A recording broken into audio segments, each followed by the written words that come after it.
adu adanga e mulenga alsula mata yarangume dia mulenga kurusi data amel mengursare ma umarle malwoyungil durungil o atinge ya akoy ogre di mga taadu adarang o sigara mota alek matalu mal mongil ga perke moy galteng koya diwasay madilung ilar yume bebel emu o tirang akama bogudnge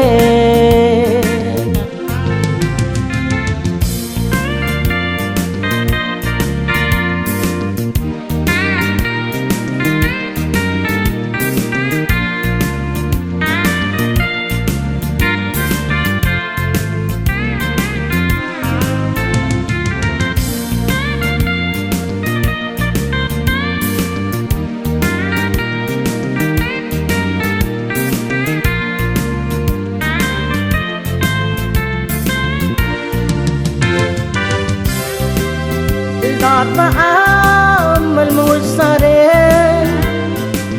ma umarle malwoyungil durangume o atinge akoyore akti mga taadu adarang o sigara mote alek madalo